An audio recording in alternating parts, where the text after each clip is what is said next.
Assalamualaikum, selamat datang dan salam jumpa di channel Aspen Rizal. Pada video kali ini saya akan membahas tentang kisah sejarah Daulah Utsmaniyah. Sebelum kita mulai, kami mohon kepada penonton untuk tidak lupa menekan tombol like, subscribe, serta menulis komentar di kolom komentar, dan bagikan video ini kepada teman-teman Anda. Mari kita mulai. Pangeran Bayazid adalah anak laki-laki keempat dari Sultan Sulaiman Al-Qanuni, dan merupakan anak ketiga dari istrinya yang kedua, Roxelana. Dia lahir 14 September 1525 Masehi, atau 5 tahun setelah ayahnya naik tahta. Bayazid menyaksikan peristiwa hukuman mati. Bayazid pun mulai muncul di atas panggung setelah sebelumnya dia dijauhkan dari peluang untuk memegang tahta, terutama setelah tidak adanya pangeran-pangeran yang mumpuni, seperti Pangeran Mustafa dan Pangeran Muhammad yang wafat karena penyakit cacar saat dia sedang memimpin wilayah Manisa. Kematiannya dianggap sebagai kematian yang alami, meskipun ada pula yang berpendapat bahwa dia wafat karena diracun. Setelah beberapa pangeran wafat, maka yang tersisa hanya 2 orang pangeran, yaitu Pangeran Salim dan Pangeran Bayazid. Mereka berdua merupakan anak dari Ratu Roxelana. Maka selanjutnya tahta akan dipegang oleh salah satu dari keduanya, Salim atau Bayazid. Maka tidak lama kemudian muncul perselisihan di antara keduanya. Sultan Sulaiman Al-Qanuni juga dihadapkan oleh sebuah keputusan penting, yaitu dia harus memilih putra mahkota. Dia harus memilih salah satu di antara kedua putranya, untuk memimpin Kekaisaran Utsmani, yang membentang luas yang akan dia tinggalkan setelah kematiannya. Sultan Salim lebih tua secara usia, maka sudah menjadi kebiasaan bagi Daulah Utsmani untuk memilih anak tertua dari Sultan untuk menjadi putra mahkota. Namun sifat dan kepribadian Sultan Salim membuatnya tidak diterima oleh kalangan angkatan bersenjata Daulah Utsmaniyah. Sultan Salim tidak memiliki kemahiran berperang, dan belum pernah memimpin pasukan perang Daulah Utsmaniyah. Meskipun di bawah kepemimpinan dan ada pula berita bahwa Sultan Salim mengkonsumsi khamar, namun kisah ini tidak benar. Benar dia bahwa tidak memiliki kemampuan yang sama dengan ayahnya Sulaimi Al-Qanuni, dan dianggap tidak cocok untuk memegang tahta, namun tidak benar juga dia telah meminum khamar, dan ada bukti-bukti hal tersebut. Sedangkan Bayazid usianya tidak jauh dari Pangeran Salim, hanya berjarak 16 bulan saja. Dia merupakan salah satu putra Sulaiman Al-Qanuni yang paling mahir dalam berperang. Dan semuanya pun mengakui kemampuannya dalam memimpin. Dia pun telah menunjukkan kemampuannya dalam memimpin pasukan dalam 4 peristiwa penting.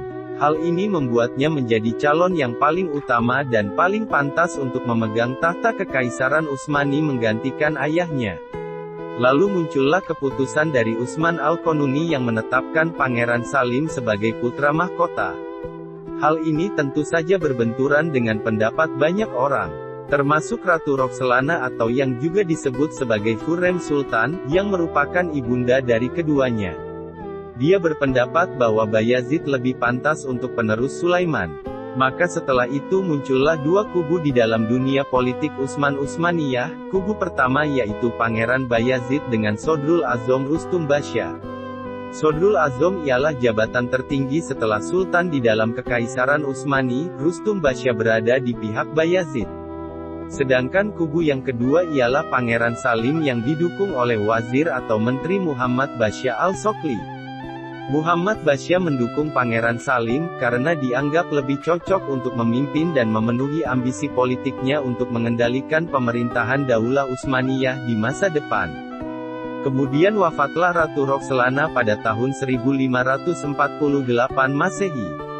Setelah memastikan bahwa salah satu anaknya akan memegang tahta Kekaisaran Daulah Utsmaniyah, Roxelana atau Hurrem Sultan telah meninggalkan memori yang penting di dalam sejarah Utsmaniyah. Pengaruhnya melampaui perempuan dimanapun sepanjang sejarah Daulah Utsmaniyah. Dia juga meletakkan dasar-dasar bagi pengaruh perempuan di dalam pemerintahan Daulah Utsmaniyah yang berlanjut di masa-masa selanjutnya. Setelah kematian Roxelana, perselisihan antara dua pangeran berubah dari sekedar strategi dan rencana menjadi perselisihan nyata, maka setiap kubu mulai berusaha menjalankan siasatnya untuk mengalahkan kubu yang lain. Pangeran Salim kemudian meminta pertolongan dari Mustafa Basya yang merupakan guru dari Pangeran Bayazid. Melepas dukungannya terhadap Pangeran Bayazid dan beralih mendukung Pangeran Salim. Pangeran Bayazid akhirnya jatuh ke dalam perangkap Pangeran Salim, ketika Pangeran Bayazid menjadi marah, dan sulit untuk mengendalikan dirinya.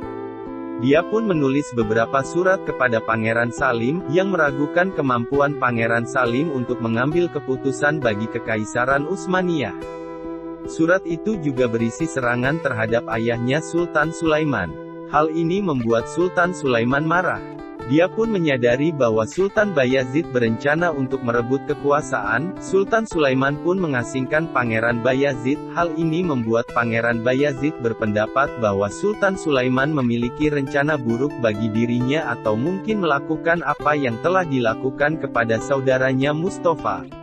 Maka dengan demikian Sultan Sulaiman telah berada di pihak Sultan Salim, dan rencana kubu Sultan Salim telah berhasil, maka Pangeran Bayazid pun memutuskan untuk merebut paksa haknya untuk memegang tahta Kekaisaran Daulah Utsmaniyah.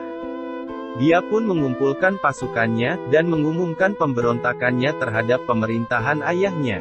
Pasukannya diperkuat oleh 20.000 pasukan perang. Dia menolak penetapan kakaknya sebagai putra mahkota dan mengumumkan pemberontakan terhadap ayahnya. Sultan Sulaiman kemudian memerintahkan menterinya Muhammad Basya untuk memeranginya dan menghabisinya. Perintah pun sangat jelas, agar dia tidak membiarkan anaknya hidup. Kedua pasukan tersebut pun bertemu di sebuah tempat di daerah Konya, Turki Selatan. Pertempuran berlangsung selama 2 hari, tanggal 30 sampai 31 Mei 1561 Masehi. Pertempuran berakhir dengan kekalahan Pangeran Bayazid, yang kemudian mundur dan melarikan diri ke wilayah Iran, dan meminta perlindungan dari Syah Iran, Tahmasp. Musuh Turki Utsmani ini kemudian menyambut Pangeran Bayazid dengan tangan terbuka. Dia menganggap dengan adanya salah satu putra Sultan Sulaiman di dalam wilayahnya, dia akan dapat mengendalikan kebijakan Sulaiman Al-Qanuni dan mengalah kepada kerajaan Iran, dan dengan begitu Sultan Sulaiman akan mengalah kepada kerajaan Iran dalam sengketa antara keduanya terhadap beberapa wilayah di Irak. Namun Sultan Sulaiman akhirnya dapat mendesak Syah Iran untuk mengikuti keinginannya, karena pengaruhnya yang kuat. Karena pengaruhnya yang kuat maka perundingan rahasia antara keduanya. Sultan Sulaiman bersedia membayar 500.000 keping emas dan menyerahkan sebagian wilayahnya, agar Syah Iran bersedia mau melaksanakan urusannya terhadap Pangeran Bayazid. Pada tanggal 23 Juli 1562 Masehi tibalah pasukan Turki Utsmani ke wilayah Iran di Qazwin ibu kotanya. Pasukan ini pun melaksanakan hukuman mati terhadap Pangeran Bayazid dan keempat anaknya, Orkan, Mahmud, Abdullah dan Utsman. Jasad mereka kemudian dikirim ke wilayah Siswas yang terletak di antara kota Ankara dan Karis. Dan jasad mereka dikuburkan di tempat tersebut. Bayazid saat wafat berusia 37 tahun. Sedangkan Pangeran Salim tidak mengambil keputusan dalam pemberian hukuman mati terhadap Bayazid dan anak-anaknya, dan keputusan dilakukan oleh Sultan Sulaiman. Namun Pangeran Salim dianggap juga menjadi salah satu penyebab dengan membuat siasat dalam menghadapi saudaranya tersebut. Dengan wafatnya Pangeran Bayazid, terbukalah jalan lebar bagi Pangeran Salim untuk menjadi penerus Sultan Sulaiman. Di waktu yang sama Sultan Sulaiman juga ditimpa sakit asam urat, yang membuatnya kesulitan untuk naik kuda. Namun demikian, ketika dia mendapatkan kabar tentang serangan orang-orang Austria terhadap perbatasan wilayahnya, dia memerintahkan untuk mempersiapkan pasukan, meskipun usianya saat itu sudah mencapai 74 tahun. Dokternya saat itu telah menasehatinya untuk tidak berperang, karena penyakit yang dideritanya. Namun jawaban Sultan Sulaiman diabadikan dalam sejarah. Dia berkata, "Aku ingin agar aku mati dalam keadaan berperang di jalan Allah." Sultan Sulaiman pun bergerak bersama pasukannya pada tanggal 9 Syawal tahun 973 Hijriah, 29 April tahun 1566 Masehi. Dia pun tiba di kota Szigetefar, salah satu benteng terpenting Hongaria. Sultan Sulaiman pun wafat di tahun yang sama, saat pasukan Turki Utsmani mengepung kota Szigetefar tahun 1566 Masehi. Dia telah berhasil memperluas wilayahnya dan melakukan berbagai perbaikan, sehingga masa kekuasaannya dianggap sebagai masa kejayaan Turki Utsmani. Wazir Muhammad Basya menyembunyikan kabar kematian Sultan Sulaiman untuk tetap menjaga semangat pasukannya. Dia pun meminta Pangeran Salim untuk segera datang secepat mungkin agar tidak terjadi kekacauan. Kabar kematiannya baru diumumkan saat Salim sudah berada di Istanbul dan siap untuk menerima kepemimpinan Turki Utsmani. Makam Pangeran Bayazid dan anak-anaknya berada di Masjid Wahab di wilayah Siwas. Jasadnya dikuburkan di dalam suatu ruangan yang terlihat dari luar, dan memungkinkan bagi pengunjung yang datang memandang ke dalam dan mendoakan dengan membaca surat Al-Fatihah. Demikianlah video ini, jangan lupa subscribe bagi yang belum, jangan lupa tuliskan komentar Anda dengan video ini. Nantikan video selanjutnya dari saya, terima kasih, wassalam.